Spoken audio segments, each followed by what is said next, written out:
Beseta Ishmael. Nosotros ayer tuvimos Perashat Bo. Ayer leímos Perashat Bo.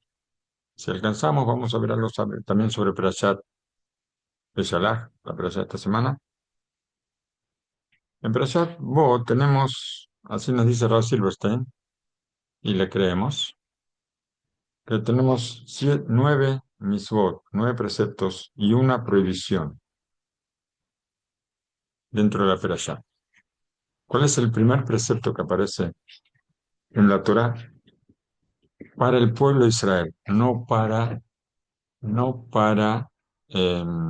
una persona en particular, porque en particular aparece que se van a multiplicar. Adán Rishon, también Abraham Avinu tiene precepto de Brit Milá, pero el primer precepto que se le da al pueblo de Israel como pueblo es, es este mes será para ustedes el principio de los meses.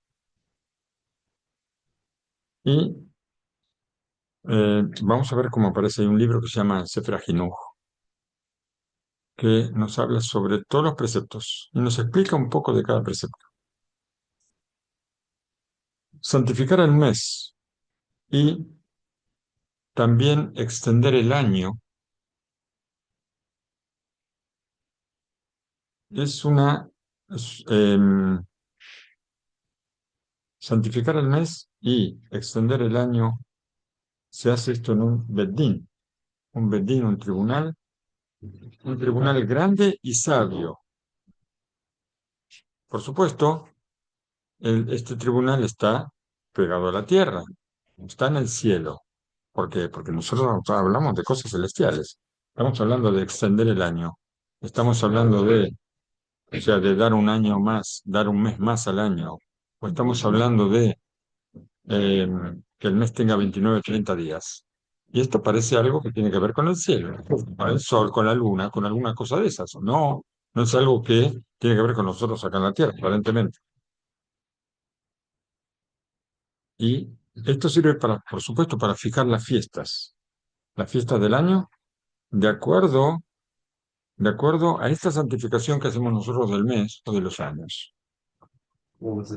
Y como aparece en el Sefer Shemot, en Perashat Bo, al principio del capítulo 12, Jodesh Haseh Lahem, los Hadashim. Este principio de mes va a ser el principio de los meses, o sea, principio de año.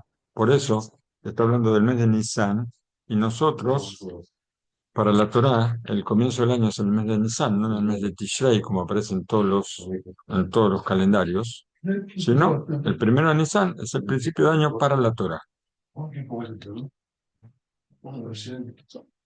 Como dice la Mishnah en Rosh Hashanah, que hay 4 principios de años. ¿Sí? Ahora vamos a tener un principio de año, ahora en 10 días. ¿Qué principio de año vamos a tener? Rosh Hashanah Leilanot, ¿cierto? El año nuevo de los árboles. Es uno de los 4 principios de año que aparece en la Mishnah del Tratado de Rosh Hashanah. Bueno, este mes va a ser para ustedes el principio de los meses. ¿Qué quiere decir? Que vamos a ver el nacimiento de la luna y fijar cuándo es Rosh Hodesh, cuándo es principio de mes. Inclusive que no veamos la luna, que no la veamos, porque pues está nublado. Pero de acá vemos que la luna debería verse ese día de acuerdo a los cálculos de nuestros sabios. Y nosotros entonces encontramos en este asunto, en este precepto, que 2 personas van a una montaña, 2 personas aptas, que Sherim, van y se presentan en el Beddín, en el tribunal, y atestiguan delante de los rabinos que ellos vieron la luna en su nacimiento. Y con eso se fija los jueves ese día, de acuerdo a la palabra de ellos. Ellos dijeron, hoy la vimos y entonces ese día se hace Mekudash, se hace santo de Rosh Hodesh. Por supuesto que no es así, que vienen y dicen, vimos la luna. No, los sabios, por eso hablamos que es un bedín sabio, un tribunal sabio y grande. ¿Por qué? Porque les hacen miles de preguntas a los testigos para verificar que realmente vieron la luna. de qué lado la vieron, en qué lugar, en qué posición, qué tamaño, todas las cosas ellos ya saben cómo se va a ver. Y del origen de este precepto, nosotros vemos que esto sirve ¿para qué? Para que todas las fiestas se hagan en su momento. ¿Y por qué? Porque Hashem ordenó hacer Pesaj en el tiempo de la cosecha y en el tiempo de la primavera. Y como está escrito, Ishmor et Chodesh Aviv, ve asita Pesaj.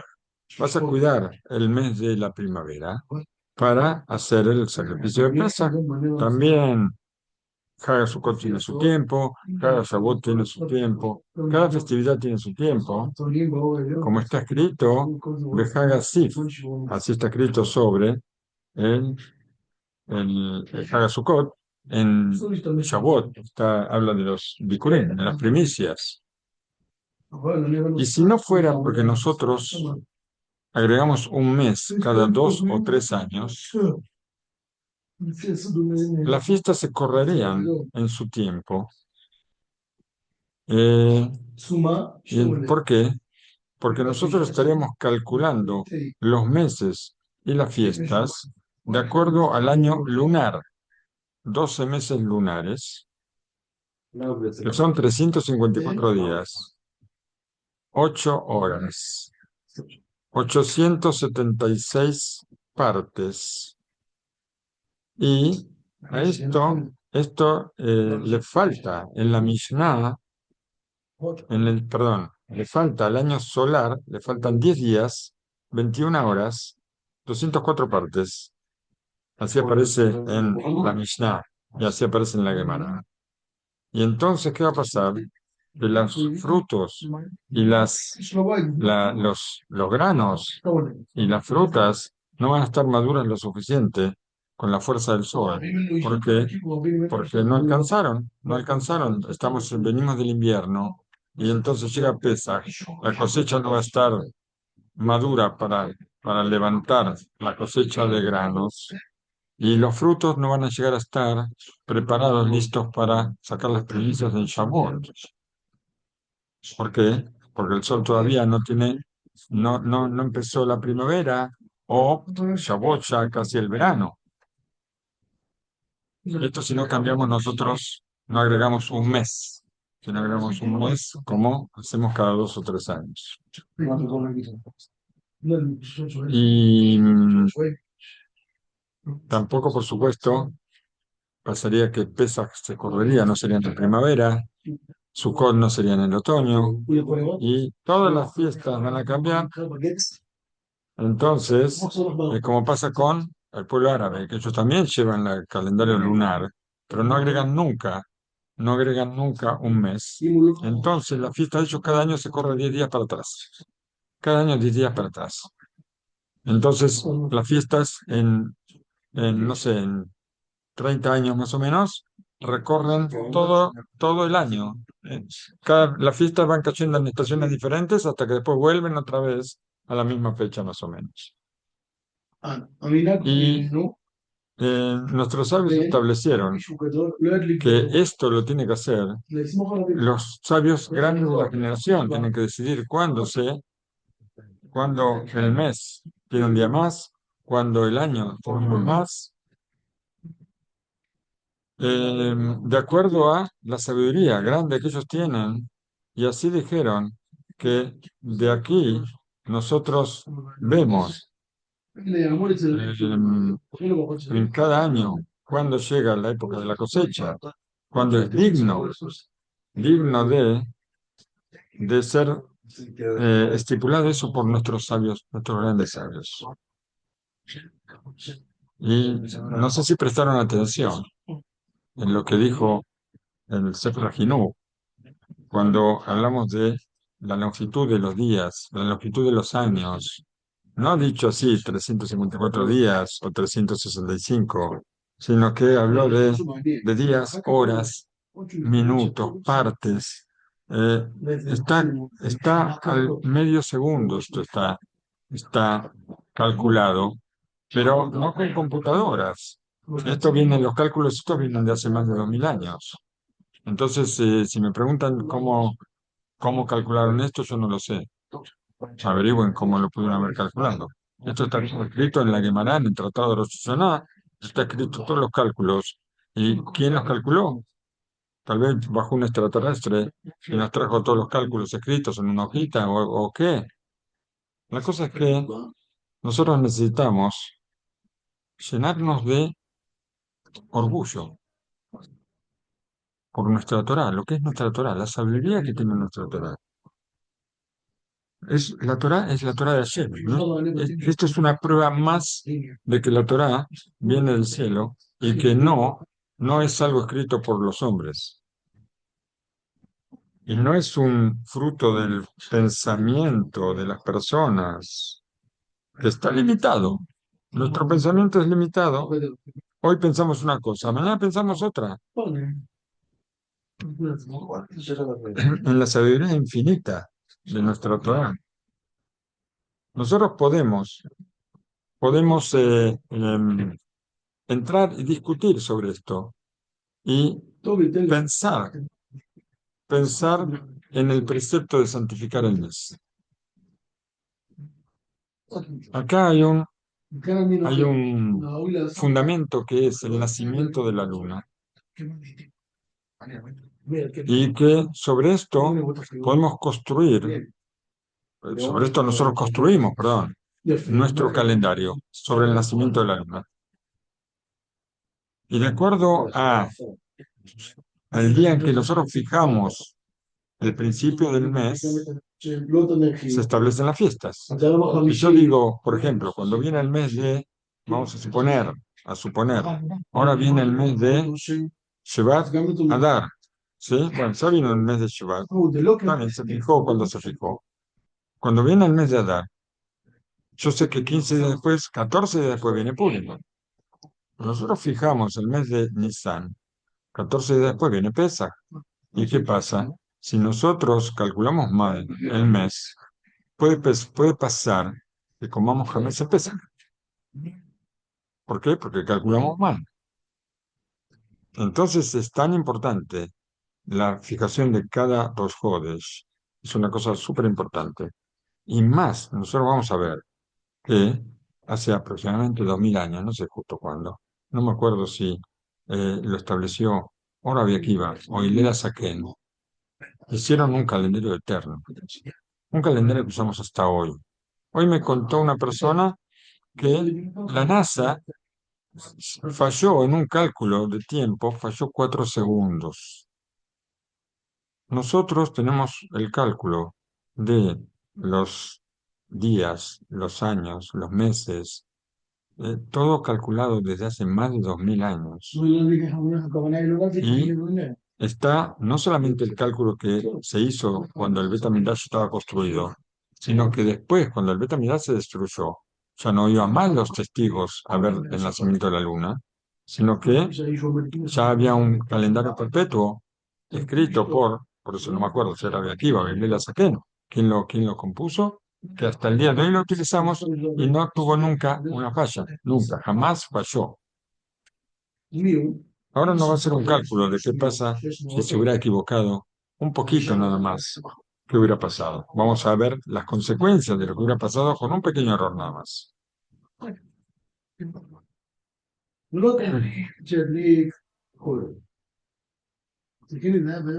Dice, el primer fundamento que nosotros tenemos en nuestro calendario es lo que aparece en el Talmud, en el Tratado de Rosh Hashanah, que entre el nacimiento de la luna y el siguiente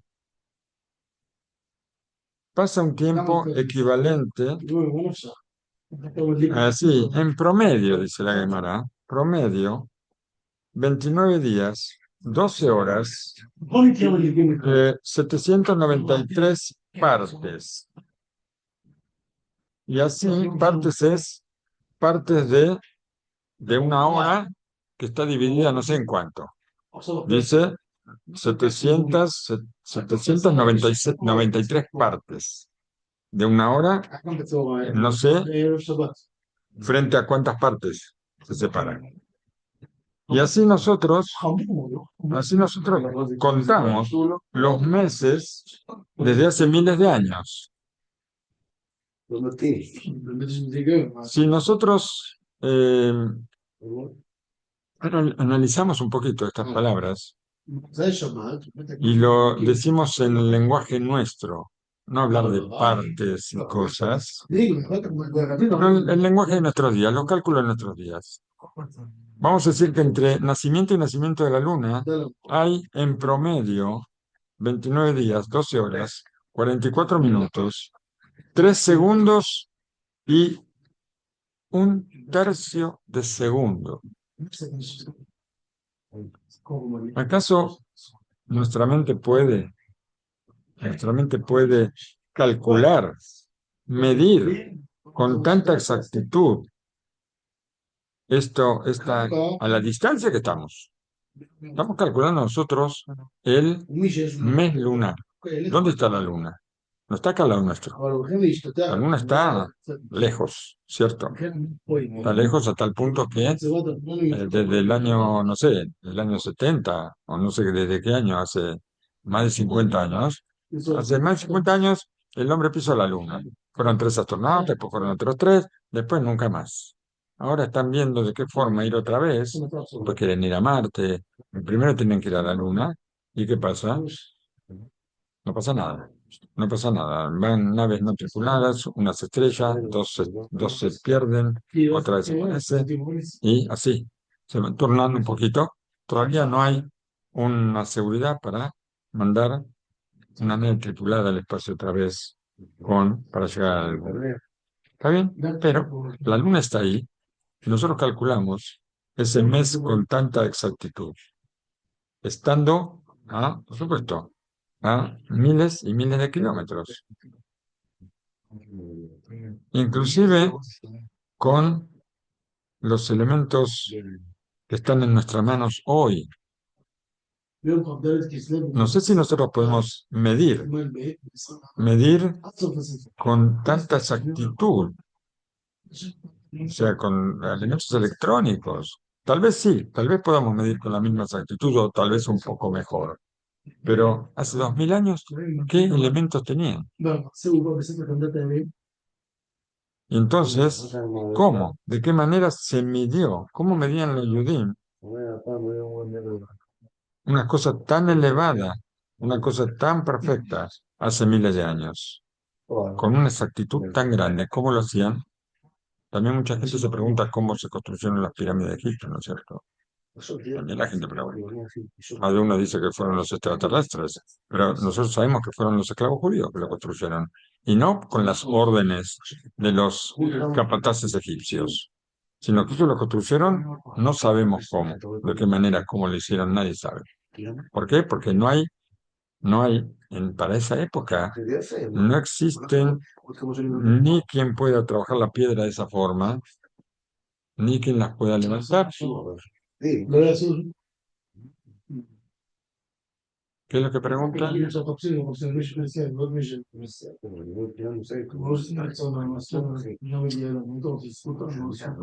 estos cálculos están hechos hace más de 2000 años, todos estos cálculos.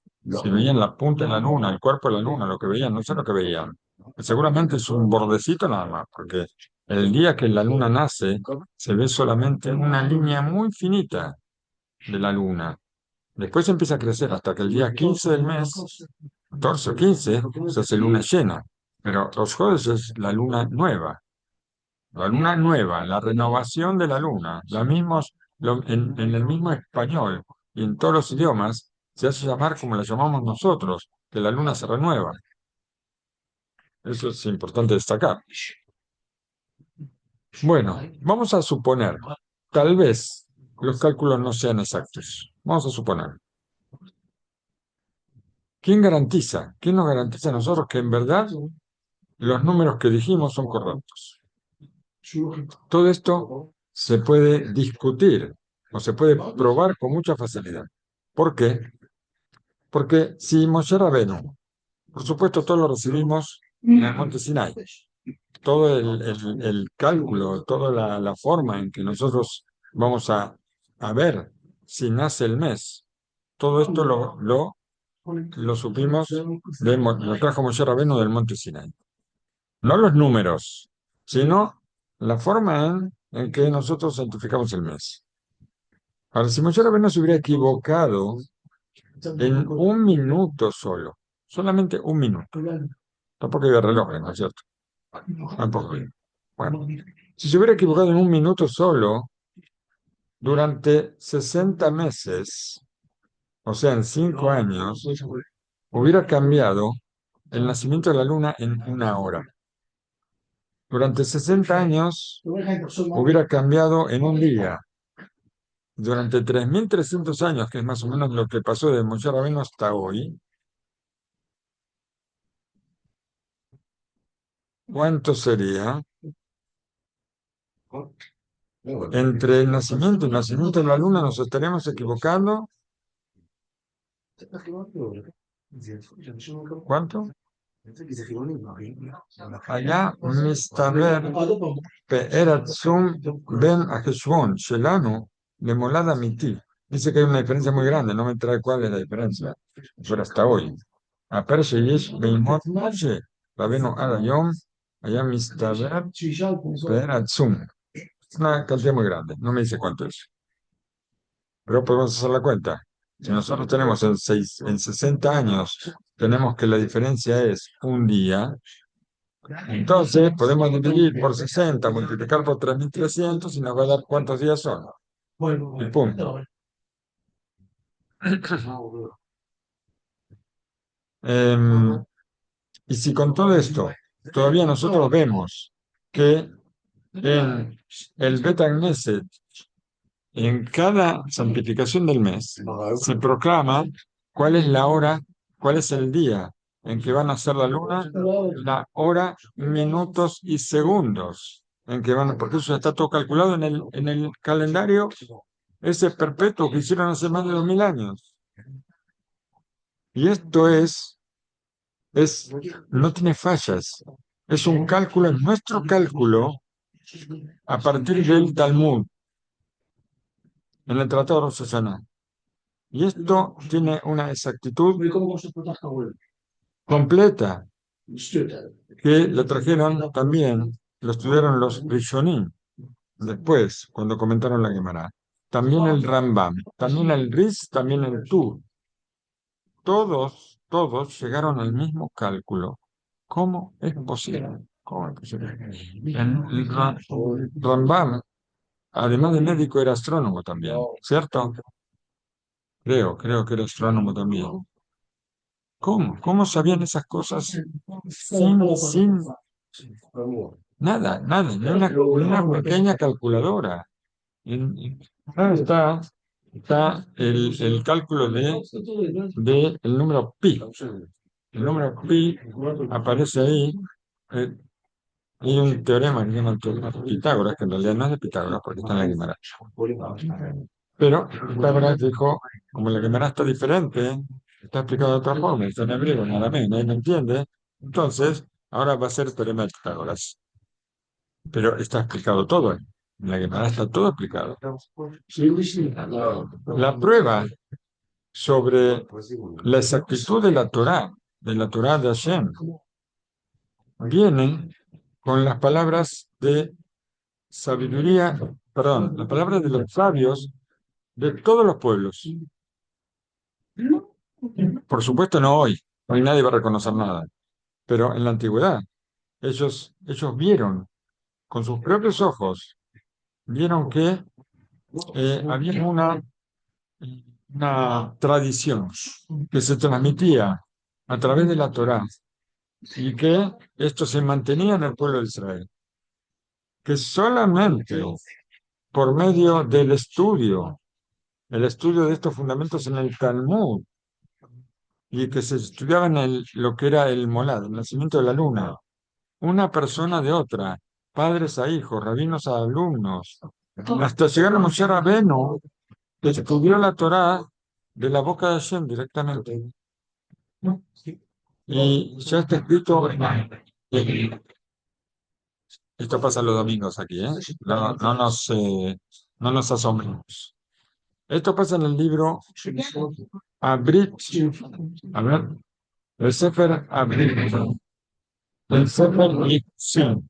Hay un libro del pacto y otro libro sobre la, la, la descendencia de generación en generación, donde los sabios de los pueblos, ellos señalaron con asombro la realidad de este cálculo del nacimiento de la luna que hacían los Yudim, que no se equivocaron durante todas las generaciones. Por esto podemos enorgullecernos, pero no mucho, muchísimo. Para Moshe Rabenu, a Moshe Rabenu se le transmitió en el monte Sinai que el primer molad, ¿cuándo fue el primer molad que hubo? El primer nacimiento de la luna, llamado molad Tou, así se lo llamaba, molad Tou. Y la señal de este molad es la palabra Barat. Barat, Bet Ei Resh Dalet. ¿Por qué? Porque la Bet significa Yom Sheni, significa el día lunes, Yom Sheni. La Ei, ¿qué significa? 5 horas. Y la Resh Dalet significa 204 partes. Así fue el primer nacimiento de la luna que hubo.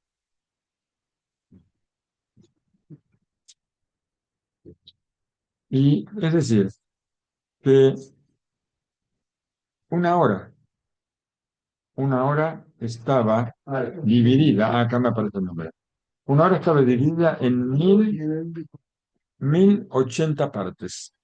Por eso nosotros hablamos en alguna oportunidad de 700, si hablamos de 800 partes, la cantidad de partes que está dividida la hora es 1080.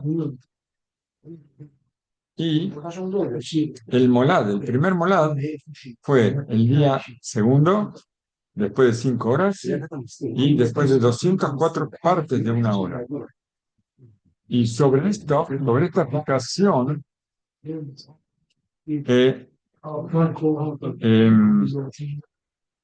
Metzarefim Bechol Adorot, hay una continuidad de 19 años en las que se van cumpliendo el mismo ciclo. 19 años, el mismo ciclo del nacimiento de la luna a la misma hora exacta. ¿Qué quieren preguntar?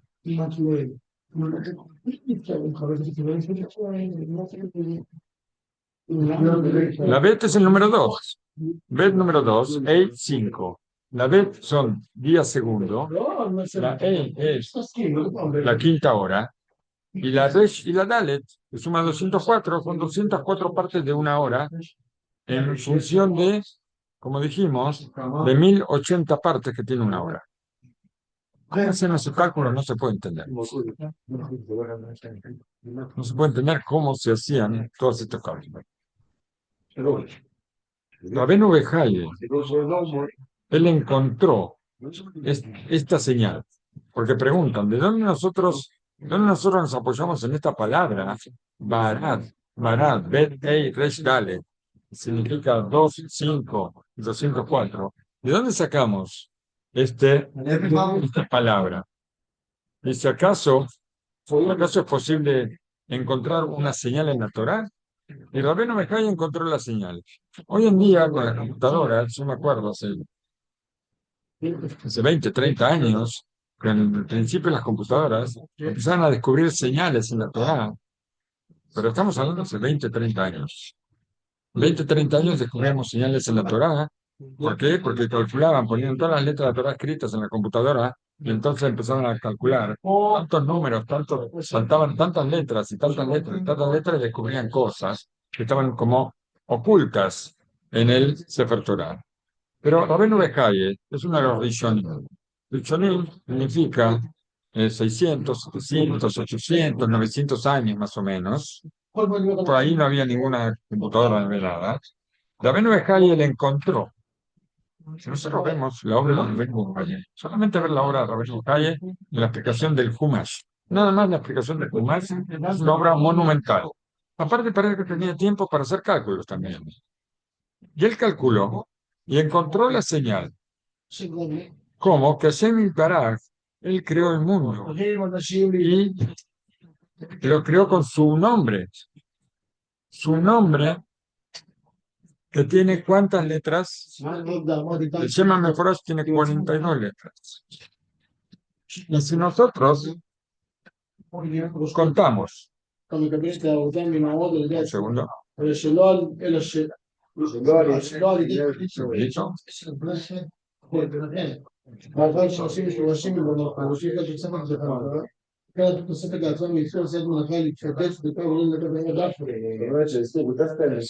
Perdón.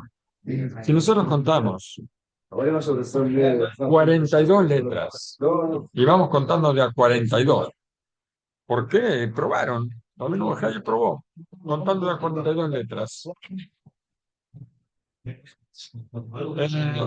Y contamos comenzando con la letra, la palabra Bereshit.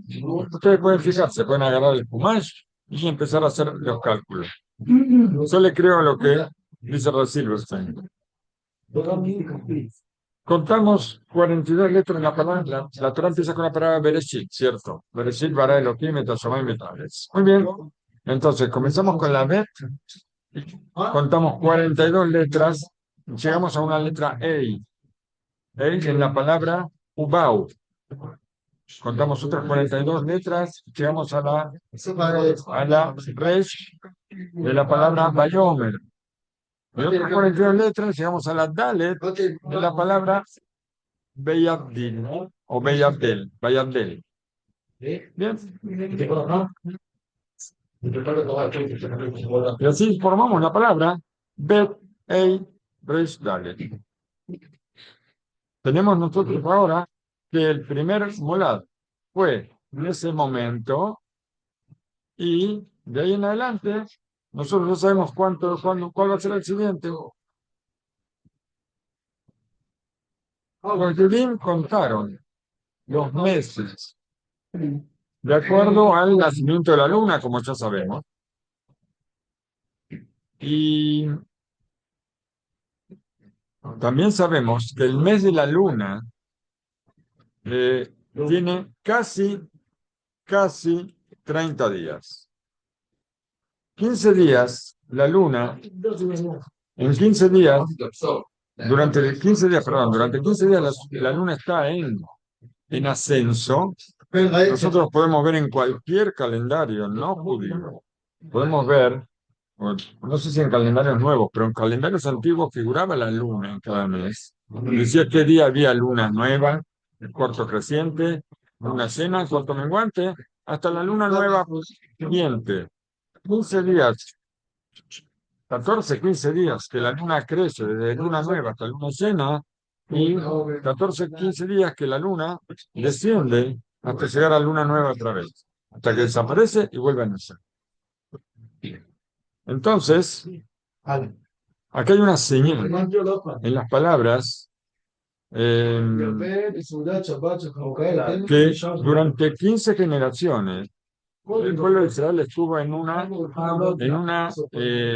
situación de crecimiento, de elevación, desde Abraham vino hasta Shlomo Melech. Desde Abraham vino hasta el rey Salomón, el pueblo de Israel creció durante 15 generaciones, se elevó. Y después, otras 15 generaciones hasta Sidkiau, fue en caída. Sidkiau, no Hiskiau. Yo me había confundido cuando lo leí Hiskiau. Hiskiau no fue un rey muy bueno. Sidkiau, hasta Sidkiau fue en caída hasta que llegaron al punto más bajo. Pero esto fue lo que le molestó. ¿Por qué? Porque los griegos, ellos anularon el festejo de Rosh Hodesh. Le molestaba que Israel se vuelva a levantar. Le molesta que Israel puede caer y se puede volver a levantar como la luna, puede volver a nacer. Acá hay en esta época, estaban seguros todos los enemigos de Israel que, que el pueblo se iba a perder. Cuando llegaron al punto más bajo en la época de Ezequiel, estaban seguros que el pueblo iba a desaparecer del mundo, así como desaparecieron tantos pueblos. Pero Hashem Barak, él nos dio una señal, que nosotros nos comparamos con la luna, y que también en esa situación tan baja, nos podemos levantar. En un punto especial del mes, la luna queda completamente cubierta, no la vemos, y enseguida vuelve otra vez, vuelve a nacer, y otra vez alumbra a todo el mundo. Así el pueblo de Israel, a pesar de que llegó a donde llegó, todavía va a volver a florecer, va a volver a crecer otra vez, a volver a iluminar, y va a ser la columna de luz de todo el mundo. Y como está escrito en el Sefer de Barim, Amin, Ar y Krau, el pueblo fue llamado como el monte. ¿Qué quiere decir? Que todos los pueblos del mundo van a decir, van a señalar y van a ver el monte de Sión. Y ahí va a estar el nombre del pueblo que está ahí establecido y que va a estudiar su Torá. Todos van a querer estudiar su Torá. Así nosotros llegamos al cálculo, a un cálculo de astronomía. ¿Cómo es este cálculo de astronomía? Un cálculo muy exacto, tan exacto. Y hace falta, ¿cómo nosotros podemos alcanzar un cálculo tan preciso? Dicen nuestros sabios que solamente dominando la naturaleza. Por eso escribió el Sefer Ajinuj, que en Raúl no es digno de transmitir estas cosas sino a los grandes sabios y a los grandes piadosos. Y frente a todas las posibles, vamos a decir, todas las fórmulas que existen, que salieron a la luz, donde ellos calculan solamente eh, cosas técnicas. Nosotros vemos que nuestra Torá, nuestra Sagrada Torá, y los que la estudian, ellos gobiernan sobre toda la naturaleza. Los grandes de las naciones, perdón, nuestros grandes sabios, ellos gobernaban la naturaleza. ¿Cómo puede ser? ¿Por qué? Porque ellos se elevaban por sobre la naturaleza. Ellos no se ocupaban de las cosas de este mundo, no les interesaba la vanidad, no les interesaba nada. Ellos estaban en un nivel superior, mucho más cerca de Hashem, de lo que podemos imaginar. Y ellos entregaban toda su alma a la voluntad del Creador, sin importarles absolutamente nada. Y va a venir el que se anula frente a la naturaleza y va a gobernar sobre la naturaleza. Toda esta, toda esta una realidad que es palpable. Eh,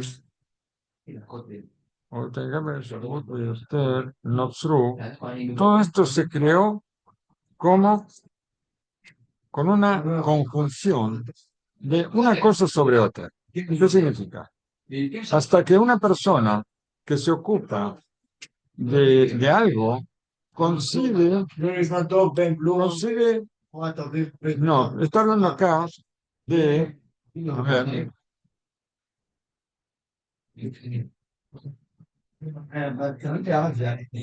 está hablando de las cosas que descubren los pueblos, los científicos, de que ellos descubren una cosa sobre otra y encuentran determinada cosa que ellos pueden mostrarle a la gente como que descubrieron algo.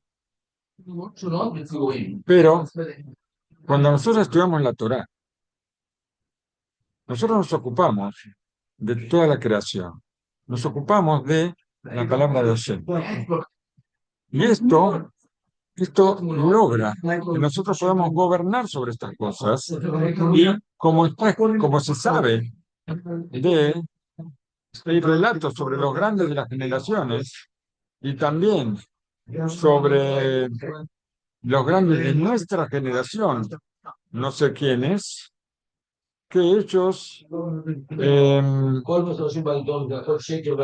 manejaban la naturaleza de acuerdo a su necesidad, a su voluntad, y Enos Ultima Filu al Arsam. Dice que, en cambio, los que se basan en la ciencia no gobiernan ni siquiera sobre su propia tierra, ni siquiera sobre ellos mismos. Escuché, dice Rav Silverstein, de un cercano al Hasonish. Escuchen esto. Nadie dice que el Hasonish hizo magia ni nada, pero escuchen esto, es tan importante.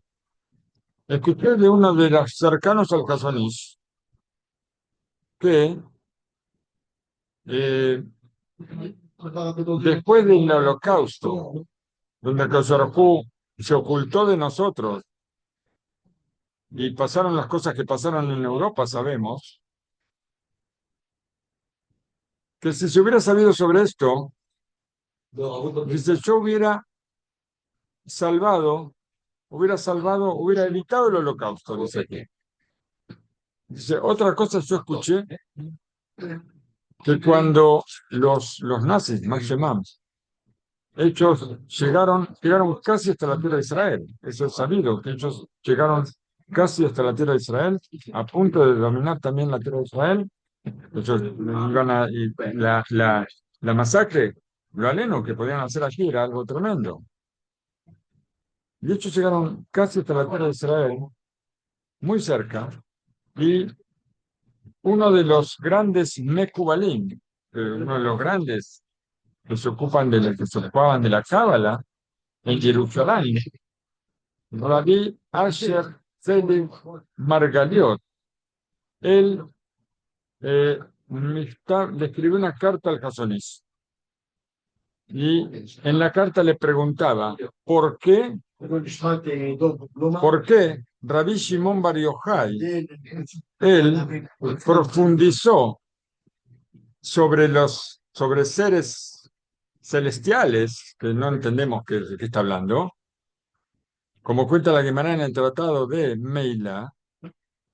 En cambio, así le dijo al Hasonish, en cambio tú no puedes sacar a los nazis de la tierra de Israel. Así le dijo, que no se saquen de la tierra de Israel. Y recuerda la pregunta que le hicieron al Hasonish. ¿Qué entendemos? Entendemos que el Hasonish tenía la fuerza para evitar que los nazis entren a la tierra de Israel. Y en efecto eso pasó. Los nazis no llegaron a la tierra de Israel. Antes de llegar, hubo cambio de planes, se asustaron, se volvieron todos sin saber nadie lo que pasó. Nadie supo lo que pasó. El Hasonish le respondió al Rav Selig, le respondió que Rabbi Shimon Bar Yochai, él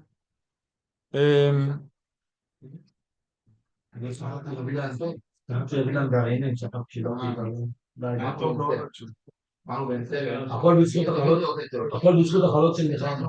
באמת? שלמה? כן.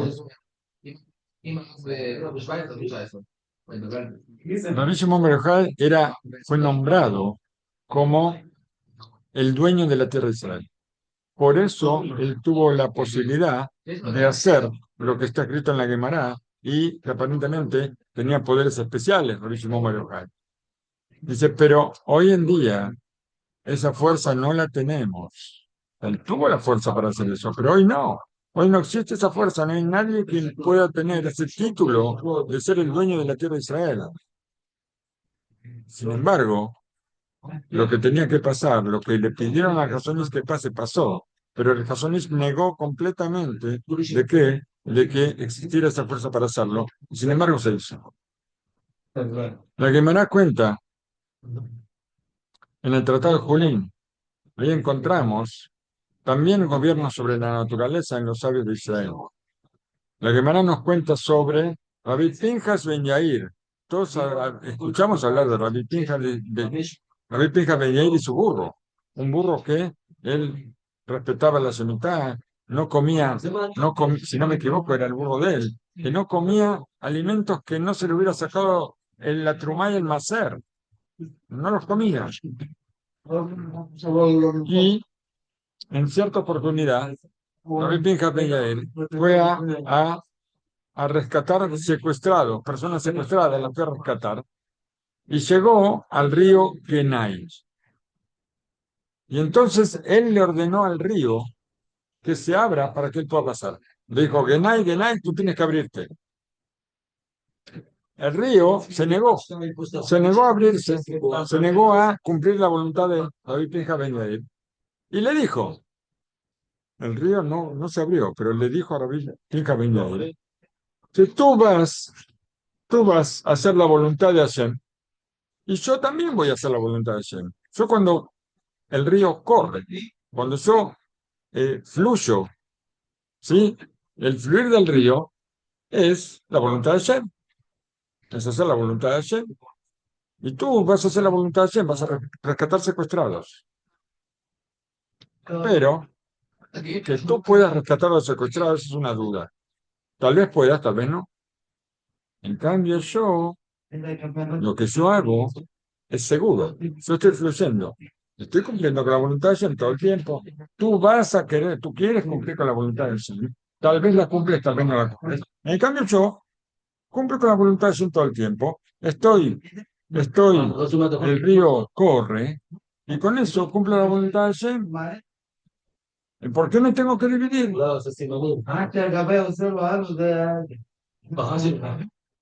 ¿Por qué no me voy a dividir? No tengo por qué dividirme. Yo estoy cumpliendo la voluntad de Hashem. Le dijo a Rabbi Pinjas Ben Yair, si tú no te divides, yo voy a decretar sobre ti que no pase una gota de agua nunca más por tu cauce. Explica el Ben Ish Chai, Rabbi Yosef Haim en Bagdad. ¿Qué explica? Que Rabbi Pinjas Ben Yair, él le dio reproche al río y le dijo, desde tú fuiste creado para servirme a mí. Tú no fuiste creado simplemente para correr y correr y correr. Todas las cosas fueron creadas para nosotros, para los seres humanos. Dice, y todo el mérito de que tú estés en el mundo es solamente por mí, para que tú me sirvas a mí. Entonces, ¿cómo tú te niegas? ¿Cómo tú puedes compararte conmigo? ¿Cómo tú puedes decir que yo hago la voluntad de Hashem y tú haces la voluntad de Hashem y que tu voluntad de Hashem es mejor? Como que tú también haces la voluntad del Creador. Tú tienes que servirme a mí, esa es la voluntad del Creador. Escuchó esto el río, escuchó la amenaza de Rabbi Pinjas Ben Yair y enseguida se dividió. Y Rabbi Pinjas cruzó el río. Dominar la naturaleza, estudiando la Torá, los cálculos, todas estas cosas, solamente nosotros tenemos que agradecer a Hashem que nos entregó la Torá y estudiarla. ¿Para qué? Para elevarnos. El estudio de la Torá nos eleva, la Torá es algo sagrado y el estudio de la Torá es lo que nos hace estar cada vez más alto. Es la única forma.